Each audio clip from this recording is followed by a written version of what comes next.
Ty, where you from? I'm from Littleton, Colorado. It's a small town like South Denver. Down. Is it cold out there? It's cold. Like right now, it's nice. It really, as I gotten older, the winters don't feel so long or so bad. But it's cold. Like it gets probably like some days you'll get down to like the negatives, like -5 and everything. But that's rare. Oh, that's okay. That's rare. I thought you were saying that's normal. Nah. Negatives, because negatives. Once I hear negatives, I'm like, I gotta go. Man, Right. that part. I gotta get the out of here. No. Right. Nah, it's like That's like it's too cold once it gets negative anything. Everything still so. So like, what goes on out there? I'm really interested. Like, I heard Denver is popping though. Yeah, it's cool. You know, a lot of restaurants and like it's more aesthetic than like tastes good. You know what I'm saying? So the food's cool. Everyone's nice, but like it kind of seems like a mask almost. So it's different out here for sure. You definitely have to come sit and feel the city for like a week to really understand it. Well, I mean, they're in Denver. You know what I'm saying? Congratulations to the Denver Nuggets of winning the finals. That was last year, right? Yeah, that was last year. Yeah, they ain't won nothing this year. What do you think about your chances?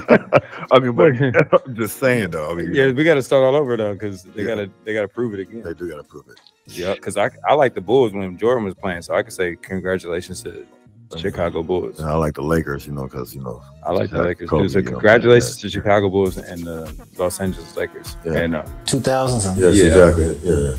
because we won championships too. Yeah, we gonna see how this year plays out. I missed that first day we was in Vegas. I missed that the parade and the celebration and everything, but you know what? It's all good. So you are a Nuggets fan? I mean, I like the Nuggets. I really like the like Carmelo Nuggets, like that era.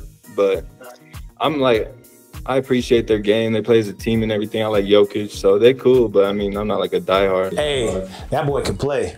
Yeah, Jokic Yeah, is no joke. the Joker. Absolutely no joke, man. That boy No, can I ain't play. gonna lie. Into that, the point guard too. What's his name? Oh, Murray. Murray. Yeah. Jamal Murray's, Yes. bad boy. Yeah. I got some soldiers over there. Now shout out to the Denver Nuggets. Thank you. Right. Of last year. I mean, I'm a Laker fan, but I give it to them. They swept their ass. Ladies and gentlemen, we're not No, talking they about. did. They did sweep us. Man. They swept them Lakers, not the Lakers that I like. Oh yeah, exactly. Oh, well, that's different now. My Lakers are different now. Shaq and Kobe. And Everybody got James different Worthy- Lakers that they James Worthy, like. Magic, Right. Kareem, Byron Scott. Now, that's different. We swept everybody. Like it wasn't a big deal if, we swept. They just moved on, Okay. Yeah, I like the Lakers that swept people, not the ones that get swept. Yeah. That duel with Melo and Kobe back, what was it? I forget what year, but the Western Conference Finals. I like that Lakers team and that Nuggets team. That was cool. See, now, all right, we all agree that we don't have to worry about which Lakers or Denver Nuggets it is. We can just pick which one we want. Right. And like, Ty, what's up? What's your athletic background, bro? Like, what did you do? Like, you just always basketball or what? Oh man, I did a little bit of everything. Always basketball since I was young. Love basketball. Love playing any kind of sport really. So I got into football like probably 3rd grade, and then I got into track when I hit college. So I did basketball, track, and football. I think I took 1 year off track and just focused on like club basketball. But besides that, I was a 3-sport athlete. Damn, that's crazy, right? Because basically almost all the SlamBall guys are multi-sport athletes. Yeah. Like, all of That's them. Especially the ones that are really good at this sport. They definitely play multiple, sports and was good at each one of them. Especially in track and field. Track and field it's only been 3 or 4 of them though, not all of them. It's only been like 3, 4 track and field guys. Well, you don't know until we ask. You did track and field? Yeah, I did. Damn. Don't tell me that shit. I ran like 200. Did high jump, triple jump, and long jump. Yeah. That's all the key ones, like Right. triple jump, long jump, Right. high jump, all that. All Sprint. That's all the That's the all ones people care about anyway. You run track and field. I don't want to see you do discus and shot. Yeah, like exactly. Are you serious? If I seen you pick up a discus and do 360s and throw it, I would be like, what the hell are you doing, bro? You're way more talented than that. You're using your skills in the wrong direction. I hear that. Put the disc down. You think you see Ty throwing a javelin? Yeah. That's some shit. I always wanted to try it. I know what sport you didn't do. I know what 2 sports you didn't do. Which one? Box and wrestle. That's our next question. Did you do MMA or something in the boxing? No. Nah, you trying to poke. But you're right. You just like to fight on the SlamBall court. You said what? You just like to fight on the SlamBall court, huh? Really? I just lost my cool for a second. It wasn't, that's for me. I'll chirp and like it's rare for me to want to kind of retaliate, kind of. So it really isn't like that. I was I'm gonna say this for you because I got your back. I was pissed off at you when it happened, right? Yeah. I was pissed off at you. I know, and we'll get to that later. But what I will say is, SlamBall does bring out this crazy person inside of you that makes you like super ferocious, and you just turn on. And when you turn on, you walk on a SlamBall court. You're this. You can't stop it. The energy, the vibe, everything about the sport makes you a little bit crazy. What was right? that? 40. So I know you can look at me, look at any of my footage, look at any of these 2 guys' footage, and look at our eyes when the ball is in play. Right. You'll be thinking these people are crazy. Right. Like something's wrong with these guys. You gotta be a little bit crazy. Yeah, that's why I hit that 43 points in that game, huh? 43 points it was. Well, look, this tap on this. And this tap on this. What actually happened? Walk me through the fight, because now people don't know what we're talking about, like outside of SlamBall, right? They don't know what we're talking about. Yeah. You ended up in some type of Royal Rumble on the SlamBall court, like the very first day we moved into Cox Pavilion. Yeah. So walk us through what happened. So, we had it was Ozone. We were scrimmaging and we hadn't seen them yet. I think we had a couple of dudes injured in the preseason scrims, and so we didn't get the chance to play them yet. But we had been wanting to play them. They haven't been wanting to play us, and I think we all just took it like seriously. And I was taking it personally, and it just got to the point where you only hear so much. I'm gonna start trying. I didn't want to come out there and have to like really go like that day, but we ended up hitting. I think it was basketball it was SlamBall contact. Let's just say that. But we ended up really starting to hit. I really could have went around dude, but I just tried to dribble straight through him. Got hit, lost the ball, ended up scrapping, trying to reach for the ball. Took a hit right here to my chin. That's just in an effort to get the ball. But I hit my like one of my back teeth like hard up against my other teeth, and then one of my front teeth just chipped a little bit. So I'm sitting there chewing on my teeth a little bit, and one thing leads to another. I kind of I wanted to retaliate. In my mind, I was always raised like I can't like let that slide, like in a sense. But what am I gonna do? I ain't want to hit him in the face. So I out of respect for I don't know what, out of respect for what, but so I went up to him, bodied him a little bit. He stood there, took it. So I was like, I'm gonna try to take you down. So I tried to reach, got down, get his legs, get him on the ground, and things kind of escalated from there. But that's a lack of manner on my end, and a lack of decision making in that moment. But yeah, that's kind of how it went in my head. Yeah, so you're saying it exact, because you didn't even know I was sitting in the stands on the opposite side, right? Yeah. Not the VIP side, but the opposite side. You know what I'm talking about? Yeah. I was sitting on that side watching the whole thing, and then I love you. I love your demeanor since I met you. I always think you're just the coolest guy ever, right? Hey. No hype or nothing like that. I'm really telling you, like, I really think you're really cool. So when I saw that happen, I was like, oh damn, like maybe his mouth hurt, right? I didn't know you was chewing on your teeth at this point. Yeah. And then I saw you turn, I was like, what's going on? In my mind, I'm thinking it's a totally different Ty. But I do remember that I'm seeing you inside the SlamBall glass. Yeah. Okay. Inside the SlamBall glass, totally different than outside. Like, you're not the same person. So I did think about that initially, but I just always thought like, damn, not Ty. Like Ty ain't about to go, you know, because everybody loves you anyway. You know what I'm saying? Everybody loves you there. You're not a troublemaker. You're not this. You're really a really intelligent guy, and you know, responsible guy, like a team leader, all this type of stuff. And we got your coach right here too, so he could speak on that. What do you think about this when you saw this happen? What was your reaction? Well, I actually knew that it was going to happen. I knew exactly that was going to happen. Was you teaching SlamBall or was you teaching MMA? No. What did he teach you? You knew it was going to happen. I knew it was going to happen. So he prepared them for this. He tapped in. He just you off the hook now, Ty. You off the hook now. We got to go to coach. No, Coach Willis. Any of my players would tell you that I had one saying about that team, and what was it, Ty? It was they gonna try to talk. They gonna try to get you know, under your skin. They gonna try to, you know, get you hot, like on purpose.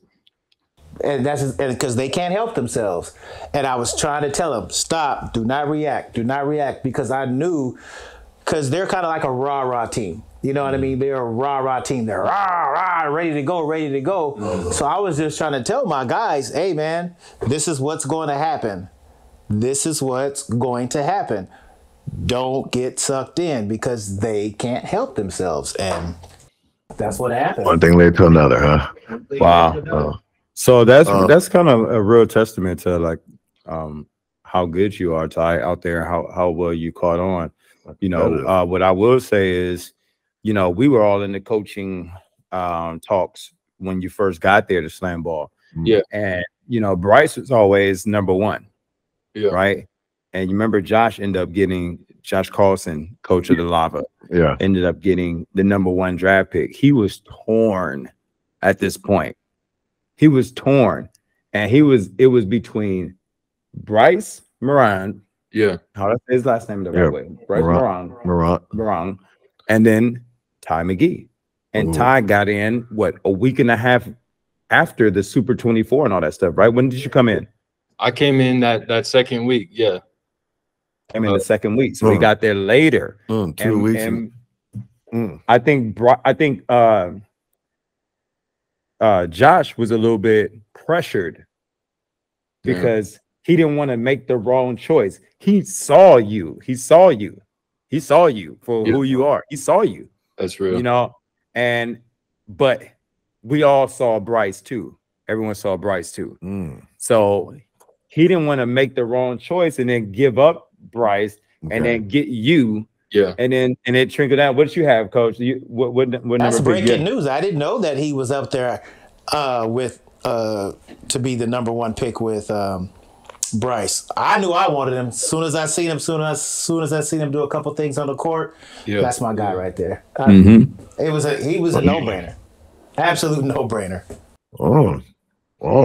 That you made that type of impression that early, you know, once you came in, knowing that you came that late. Now, what pick did you have? I think I had the 5th or 6th. Yeah, 6th and 12th. I went 12. Yeah, the 6th and the 12th. So, and that was Ty was your first. No, actually, Debo was my first. Debo was your first, and he was my second. Oh, you came up on your picks. Man, talk about it. So, out of the first round, out of the 8, I had Christian Gray first, and then I lucked up and got him. Fearless. So Ty, man. So since you went back home, you know, SlamBall was over with. So friends and family, what was their response and their reaction, you know, coming home, like, you know, to all your friends, you know, your friends, what did they think, you know, saying you're home now? So what was their expressions? And, you know, I know you had a lot of people, you know, congratulating you and real supportive teams and everything. So what was their response? You know, everyone was real happy to have me back home, especially my families. I got, you know, 2 sisters out here, my mom's out here. So, you know, spending time with them. You know, I got some homies that, you know, make some music with, hung out with them. But really everybody was like, hey, how was SlamBall? I'm like, it was great. And, you know, a lot of people were happy for me to find, you know, an avenue and to keep pursuing athletics, you know, at a high level. And, you know, it was interesting going back to play basketball, though. It felt like just like hella clunky that first couple of weeks. Oh, you wasn't jumping so like heavy, you used to, huh? so heavy, huh? Right. I went to jump. I'm like, the rim ain't coming at me so fast. Like and I dunk it, but it's just like, whoa, it's different coming back. And then you know, seeing my basketball friends, you know, it was good, all good. Everybody's happy. I'm trying to, you know, get back. You know, I know you signing autographs and all that, you know, taking pictures with everybody. What is that happening? I signed an autograph. I just played in the Hoop It Up 3v3 national tournament over here in Colorado. Okay. Oh, damn, they do that out there still? Yeah. Remember the Hoop It Up was out I remember here? the Hoop It Up. Man, I remember I played in the Hoop It Up with Gil. For real? Yeah, me and Gil had a 3-on-3 team. We used to go to the Hoop It Up. We used to play. We used to stay in Gardena at my dad's house when we was in high school. Wake up, go play in the Hoop It Up, then go to the Clipper game because they used to give Clipper tickets with the Hoop It Up. Wow, because I used to play with Sink. I used to play with Sink in the Hoop It Up 3-on-3. Hoop It Up. Crazy, man. That's crazy. Crazy thing is, my club coach when I was younger, I played for this club called Factory.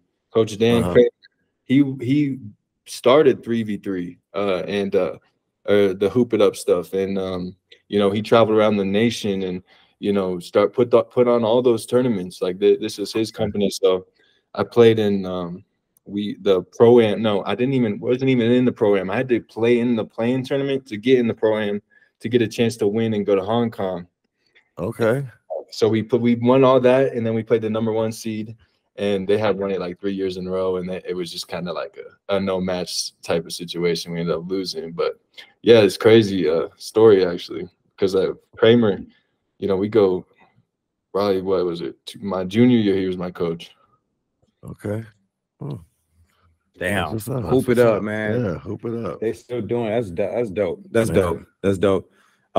So all right, Ty, I'm gonna tell you this now. We talking, this is after the season, but you know, you was playing and you hit like 40 something, you broke my record. People start hitting me up. They like, oh, Ty Mcgee, he broke your scoring record. And I'm like, damn, you sound happy as hell. Like saying this to me, like, you know, but because I hit the record like 20 years ago. It's been like 2 decades for me. You know what I'm saying?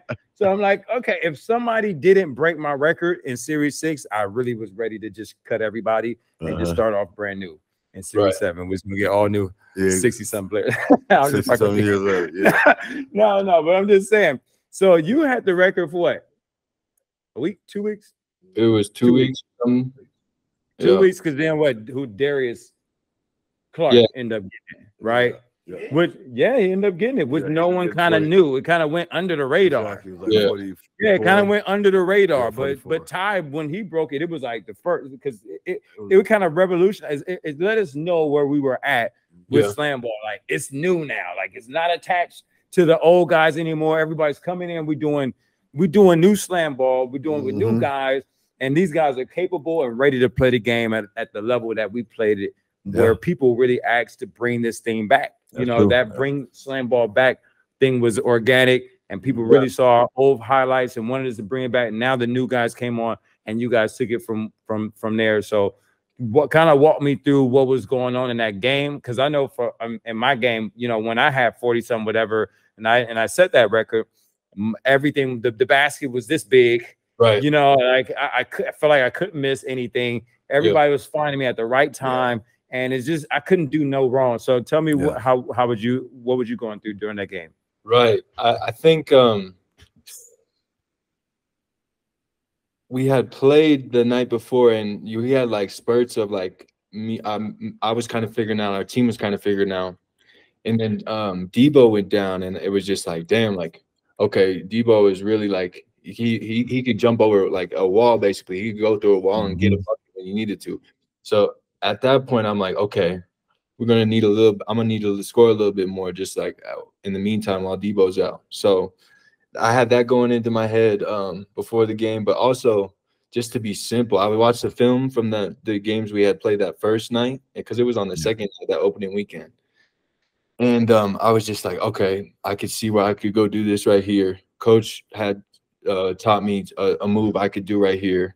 And I started to see these spots open up, and I started to see the tramp and kind of like how I could get the stopper's eyes committed to mine, and you know, kind of make them think I was doing something.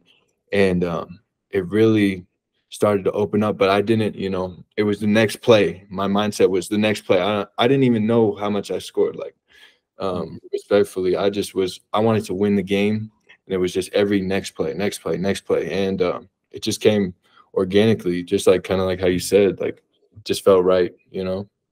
Yeah. And coach, what was you going through at this point? Because you're watching him go off. Yeah. So you know, sometimes when you're playing the game, you don't know you going off. You know you making some buckets, but you kind of like quit because you're like, I'm not really worried about that. Like, what's happened? I need to win this game. That's true. You know, I'm seeing my guys, everything is just working. You didn't even know the time on the floor, how much time is in the game, but you sitting there watching because you know who you're gonna sub in, who you're not. Yeah, but that was the whole thing. I didn't even know that he had that many points because I was so mad at him. I was so mad at him because he was missing some easy stuff. And then there was like 3 or 4 times where, I know he was going off, but then he got cute. He got cute and he didn't have that skill set yet to where he tried to do a, you know, throw it up and go get it, do a baby shakes or do a diet champ. You know what I mean? And he got cute. He got cute, and I was like, God damn it! You know, I was so mad. And then next thing you know, they're like, oh, he broke the scoring record. I was like, he did?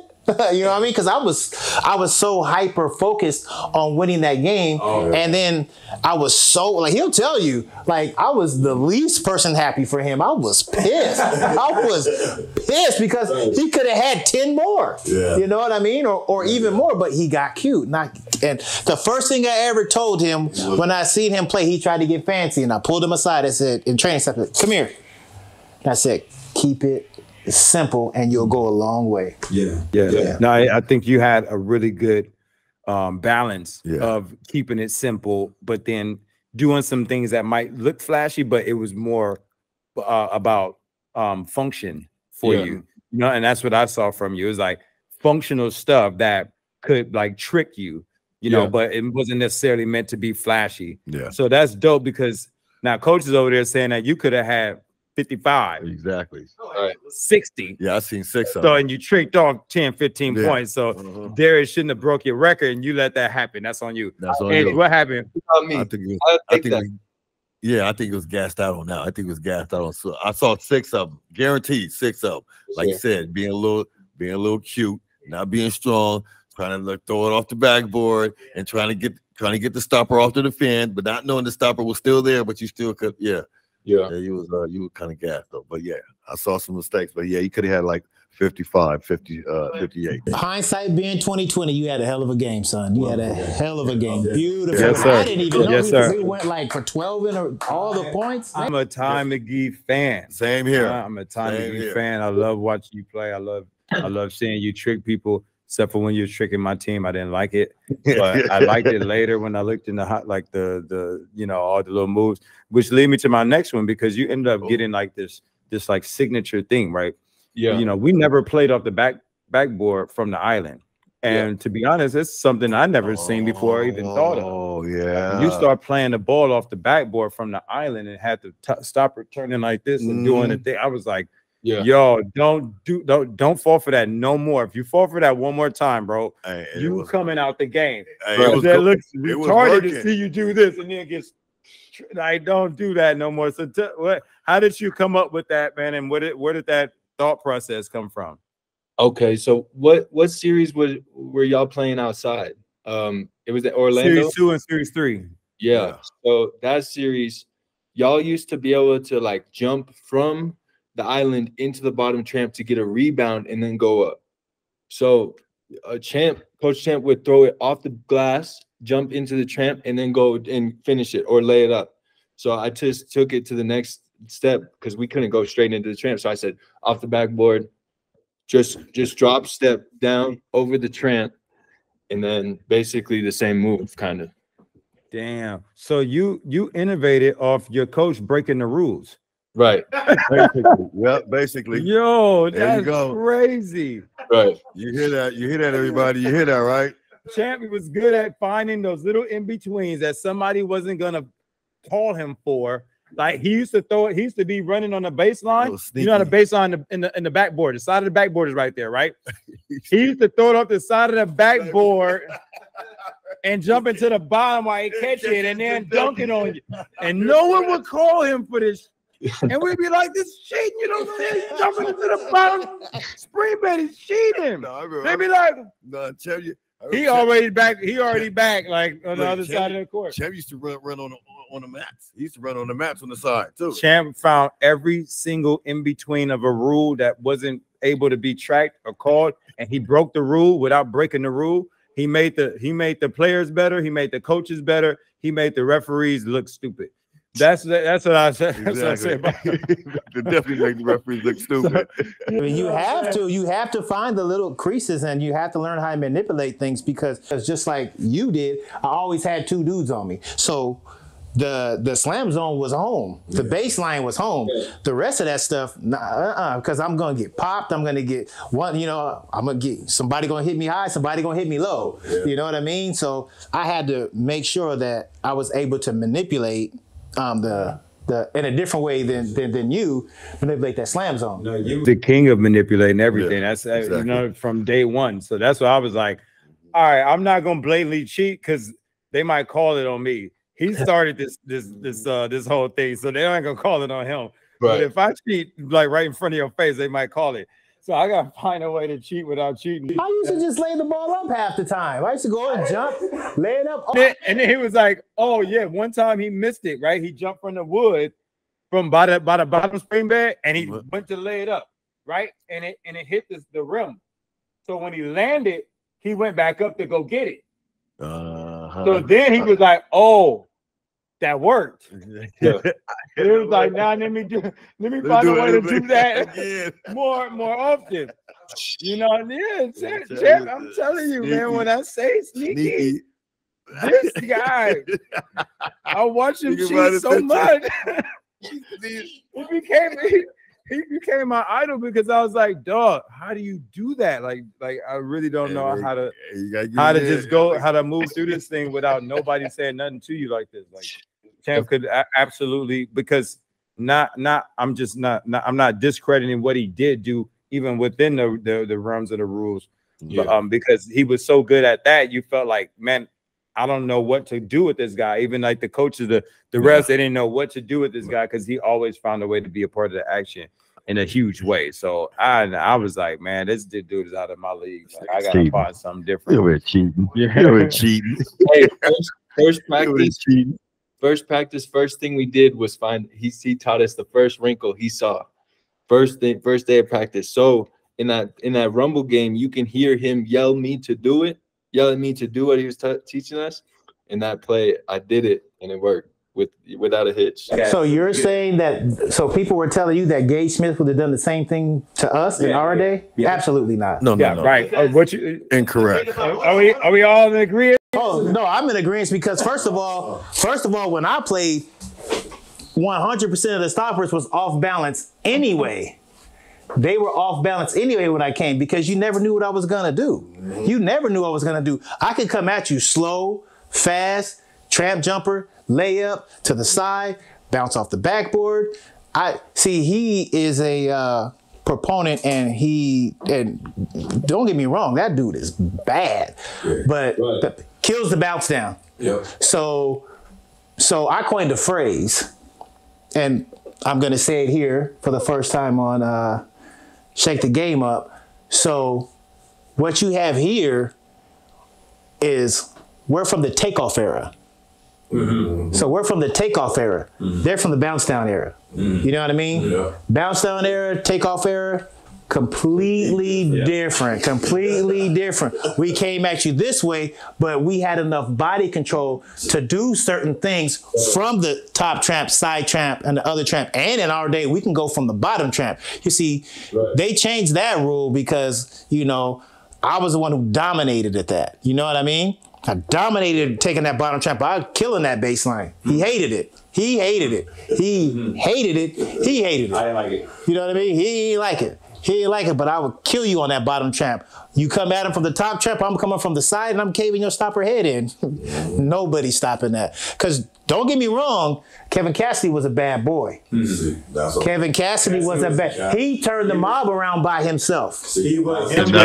Gage Smith is a mix between an Adam Hooker and a Cassidy. That's all. He has the timing of Adam Hooker, but he has the toughness. I disagree. He has the toughness and get in front of the rim like Kevin Cassidy. I call him a mix of Kevin Cassidy and George Bird because he can play that O also now. He can play that O also now. He's shooting at about George Bird 90%, and he can take off from you from 17 feet, or he could do it from right up under the rim. Hooker didn't have it like that. No, never came down on offense. Exactly. So that's why I call him a mix of George Bird. Meaning with the timing, because Hooker was better with timing on George than George. George would suck the tramp in. It didn't matter if he was on time or not. If he was in the bottom anytime before or after your feet touch, you know what we talking about, Ty, right? You know what I'm talking about, right? When you get when your feet hit before the stopper, what happens?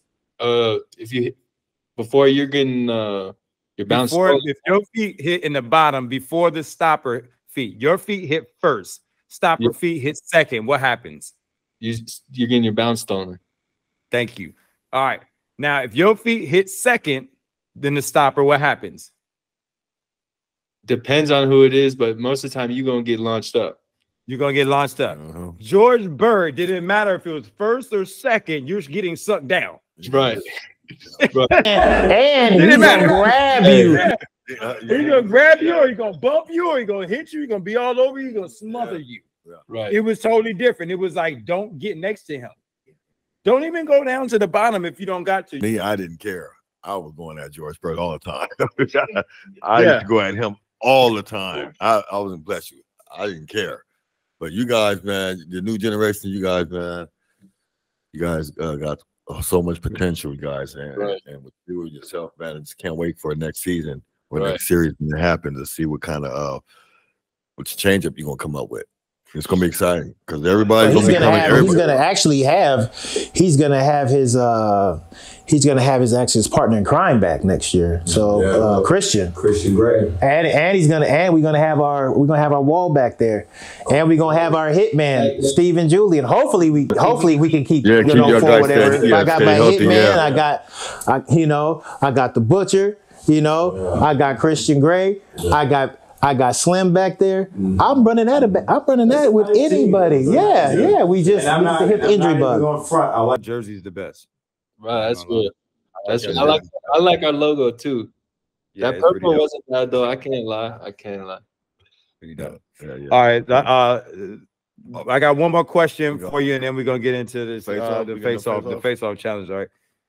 So personal goals for you and for next season. What do you think you want to improve on, or what things you want to do individually, personally, that you're taking on and saying, hey, when I get to training camp, I got to focus on this. I know I'm gonna focus on my team, and I know I got team goals because it's a team sport. But what things for you individually that you want to either work on or improve on? Maneuvering the ball around in the air. I can get better at that. Not being so stiff. My aerials, like moving in the air, spinning, because I'm thinking I'm sitting in bed every night thinking of different ways I can freak it, already. So I mean, shoot, probably a little bit of more air coming off those tramps. I'd love to, I think it felt like at the end of the season is when I really started to get everything. But coming off tramps, throwing it off the backboard, finishing like that. But overall, my main goals, I want to win a championship. I want the Wrath to win a championship, and I'd love to win the MVP. But overall, have a nice team chemistry this year.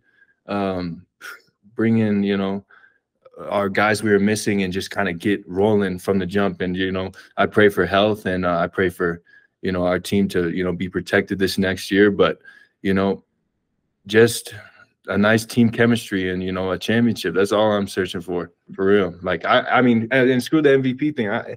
If we got a ship, I could care less about all that. So But you know, I do that is something I'm aiming for as well, and to be an impact on the floor. You know, no lull games, there's no time off. You know, I think last season I, you know, took some time off, but not willingly, but just because I didn't have, you know, the thoughts or the different ways I could freak it. But if they shut down one thing, now I can do this other thing, and as I keep learning, you know, I think the possibilities are endless for sure. I got one goal for him. Mm-hmm. I have one goal for him that will get you to your goal, and that's him to be able to shoot a consistent tramp jumper. He would not be diet shakes.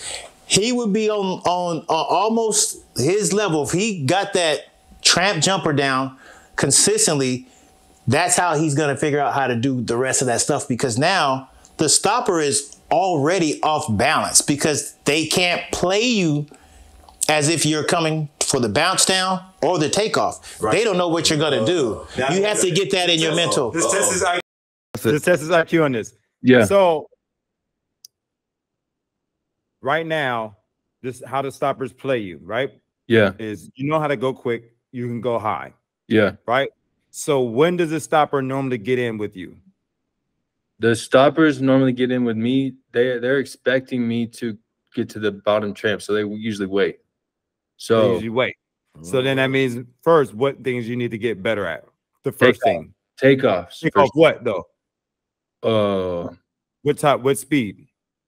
Takeoffs from a slow speed. Probably like look, this I'm gonna tell you. Like, so the takeoff speeds, right? We have 3 speeds, right? We're saying this now. Like, this is good for everybody that listen. That's thinking. Takeoff speeds, right? You got quick, boom, straight to the basket, right? You got mid, where you're gonna float a little bit and get there. That gives you room to make a decision. Maybe you pass out, maybe you turn, you switch your hands, and then you got high, where you're trying to outlast the stopper, right? Yeah. Now, if they're counting on you to do the bounce down, you hitting the top spring bed. As soon as your feet touch and you see that they're not in, that's quick. You know you need to go quick, directly to the rim, straight to the rim. Now, if you know how to do that, and then you're changing up the speed, like I told everybody before, I said, look, when you have the ball, you are the pitcher. Yeah. The stopper is the batter. I need a knuckleball. I need a fastball. I need a curveball. Right. I need a changeup. Right. If I got all that stuff, he's going to have to get in with me at the same time as I get in every single time. Right. If he doesn't match me every single time, he's already done. So he has to get in at the same time. Right. So that your coach is giving you the X factor right now. Because if they get in at the same time, now you have your options, which is your curveball, fastball, your changeup, all that. Right. Yeah. But now with having that tramp jump shot, once they get in, they're gonna go up at the same time you go up. Yeah. Now the ball goes up when you guys are both going down. Yeah. Yeah. You get what I'm saying? Yeah. So no one's there. No one's there when the ball is going to the rim. Yeah. I get what you're saying. And I actually seen, you know, Coach Champ, the timing of it. But, you know, Coach can't get one on me. I ain't going to say he's going to score it. Uh-oh. There you go. Let's go back to it. There we go. All right, look, we got one last thing we like to do, man. With all the people that come on, we want to try to stomp you guys, man. Exactly. Shake the game up. You know, we talk about athletics and all that stuff, so we don't do shots and nothing like that really too much. But we want to see if we can get you to not answer something. You know, so call it tap out. We're gonna ask you a series of questions, and then you either gonna give us the answer or you're gonna tap out. Right. Okay. Now, right now, we're a little bit we about 50-50 on the tap out. Oh yeah, we are 50-50. We are 50-50 on the tap out. We got one. We got one tap out. Yeah, we got to tap. We got to tap out on our first one, huh? Exactly. Yeah. Yeah. All right. So we're gonna see what's up right now. All right. So we starting off number 1. Yeah. Coach Carter or Coach Kirsch? Coach Kirsch. Ooh, that was. He didn't even hesitate on that. He didn't. Ooh, man. All right. Okay, number 2. All right, who's a better playmaker? We got Brian Bell Anderson or Jamal Barnes Jr.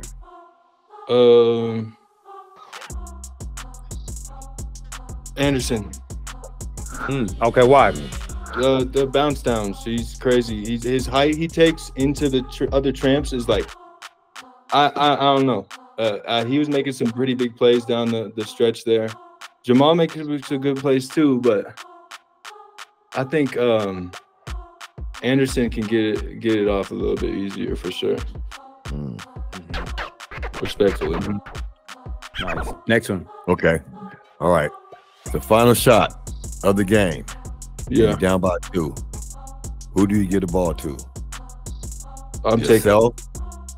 Now we got Tony Crosby. Oh, we got. No, we can't put him in it because he's gonna pick us up. Yeah, exactly. We got Tony Crosby or Darius Clark. Oh, out of those two? Yep. Yes. Final shot. Ooh. It's you, but this is you. I'm starting with you with the ball. You got the ball. You made a play to bring everybody to you. Who do you kick the ball out to? It could be for the takeoff alley-oop. It could be for the takeoff straight to the rim.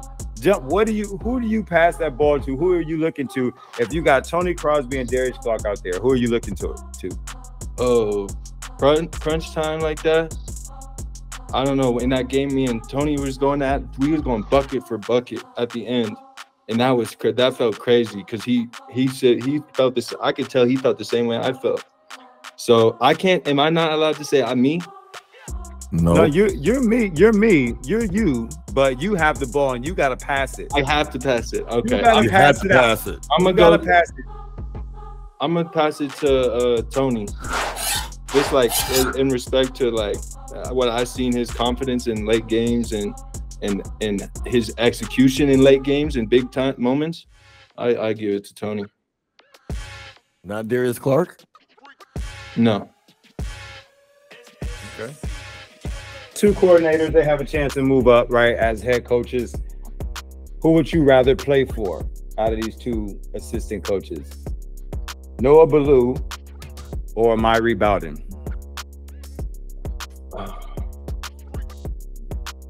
Bowden. He was assistant for the Slashers. Myrie. Oh, Coach Remake. Yeah, remix. Or remake. Remix. Remix. Okay. Explain. Wow.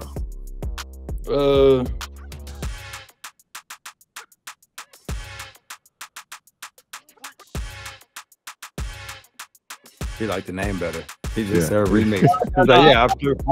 He's like, I got my reasons. I honestly. No, it's okay to tap out now if you want to. Now. If I don't explain my reasons, I'm tapping out. No. I was just interested in seeing why.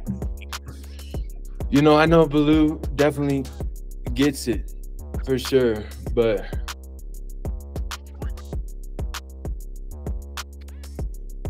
remix or Ballou? Yeah, I'm sticking with remix. I guess I won't really share my reasons, but you probably just vibe with it a little bit better. Yeah. Okay. Yeah, I vibe a little bit better. Okay. All right. Which player has the highest SlamBall IQ?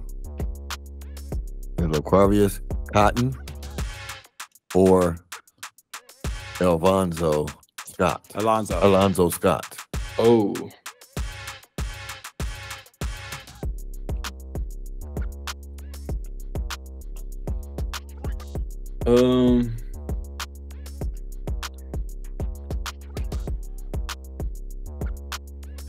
Cotton can get it off the glass a little bit. He's solid, but Scott, man, he's had us slept on. Like, yeah, those crazy. Like, in regards to his timing coming off. Oh, I got Zoe. Timing coming off. Timing. You got who? I got Zoe. Okay. Yeah, timing coming off his cuts for his oops, picking up things. You know, he figured out how to do the fake bounce down immediately. Yeah, he did. See. Yeah, both great players, but I got Zoe as well as far as IQ for sure. All right, there it is. That's nice. That was nice enough. All right, which player would you draft? We got Bradley Lawbacher or Brandon Simpson. Ooh. Ooh. Honestly, they're they could play the game very similar. I've seen them play very similar. Like as regards to Brandon's a great passer and he's strong. At like he's very serious, locked in, and I kind of can appreciate that. I'm taking Brandon. Instant, nice. Right? Nice. Yep. Yeah. Respectful. But both great players. But you know what? Yeah. Shout out to my light skin Brandon. Yeah. All right. All right. Overtime face off. You get to choose who you get to go against, right? Yeah. You got the ball. You get to choose who's the defender. All right. You got Amir Smith over there, or you got Tamarick Fields over there. Which one do you choose? Oh.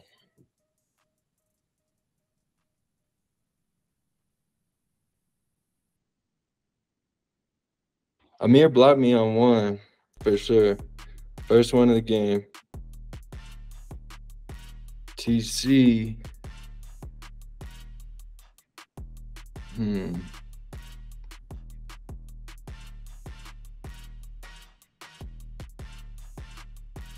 I want to say Amir only because I owe him one, but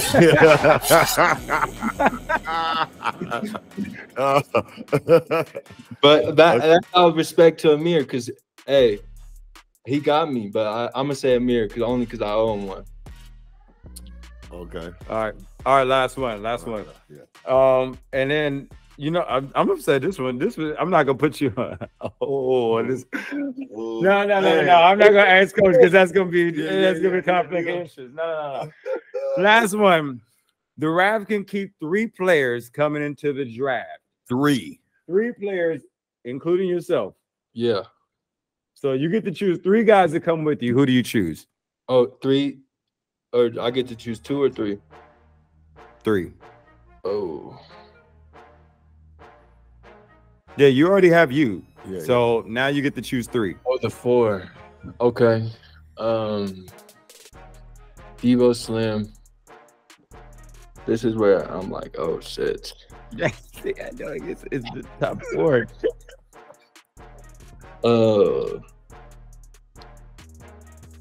Man, Slade was crazy. That's how I am. Let me. I'm not locking in yet. Slade was crazy.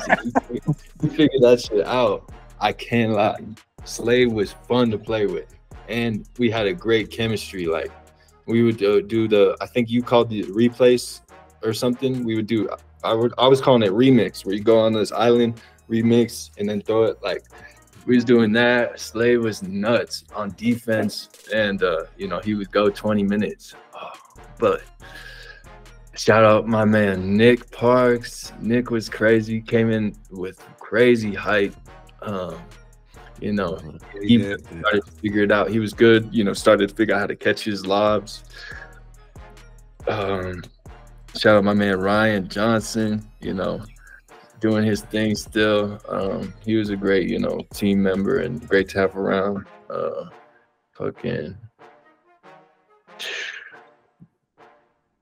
I think I'm gonna say Keon Stephen Julian just because he wrote, he had his, he had to miss a week, and came back, not as, springy or, as just respectfully, because he did have to miss that week. He did get injured, but I say Keon just because he kind of, he's such a big body. He can kind of hold the team together. If we have him like a handler, it's dangerous. So all respect to everybody else. I loved playing with Slade. I didn't get a whole bunch of tick with Steven, so I don't even really know how it's gonna flow yet, but I'm sure, you know, I did in practice and everything. In that those first games, we definitely were flowing well. So I'll say Steven Julian. That's my 4. That's dope. That's a squad too. That's a squad. I know Champ is over here. He holding back because I know he wanted to say that. He wanted to get a piece of the action. Exactly. But he's gonna have all that action. I don't know what it's gonna be like for next season and how many people we get to hold on to, you know, as coaches or whatever. And then, you know, how does that work? But what I'm hearing is a possibility that, you know, you give up some of your draft picks in order to hold on some of your returning players. That's true. So that could become really interesting to see how coaches are going to, you know, tackle that obstacle with making sure that their core of the team is still in place, because you don't want to lose experience over talent sometimes. And so, you know, it's going to be hard for you guys, but this is dope, man. I appreciate you, you know, Ty, coming on.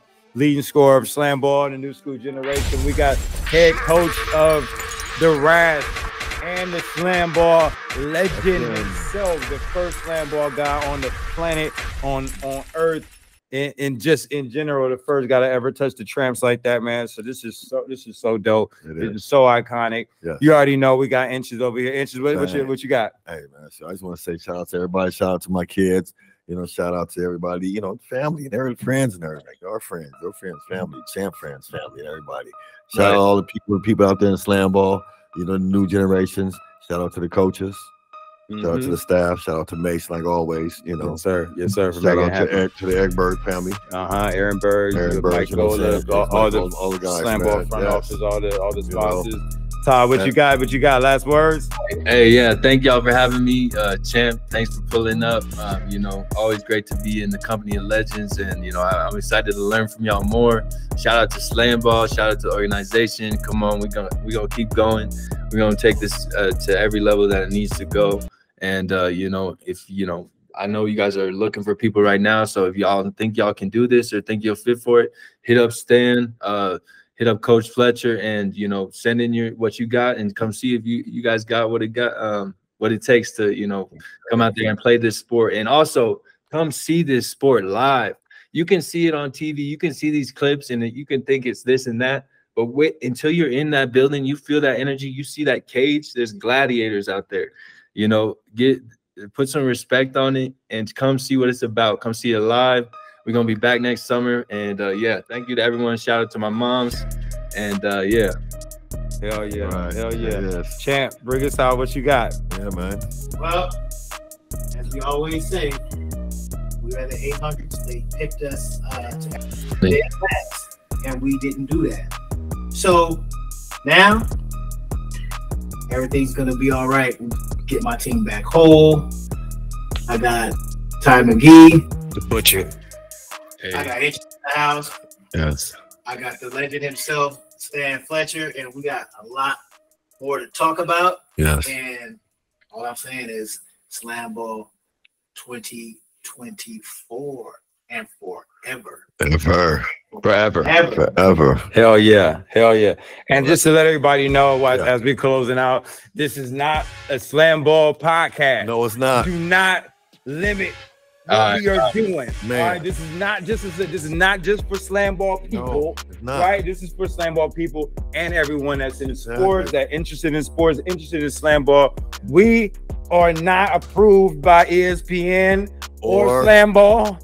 I don't even think we approve this shit before it come out ourselves. Yeah, we approve ourselves. So, exactly. We just woke up in the morning and we just put it on, whatever. Exactly. All right. The most important thing to building something is culture, right? Yes. That's what we are. We are the SlamBall culture, and we're gonna keep bringing this thing to everybody, you know, in our own way, because that's what we came to do from the beginning. We got the two pillars right here with Inches and James Willis, man. So you know it's the culture, you know it's the SlamBall culture. We got the leading scorer in the house, and we still gonna shake the game up. That's how we do this shit every time. Every time. Appreciate y'all. All right. And as all, we got before we go, I'm gonna say one little thing one more time. Exodus 14:14, God shall fight for you and you shall hold your peace. Amen. We out. Appreciate y'all, man. It's dope. Love you, Ty. Hey, appreciate y'all for real.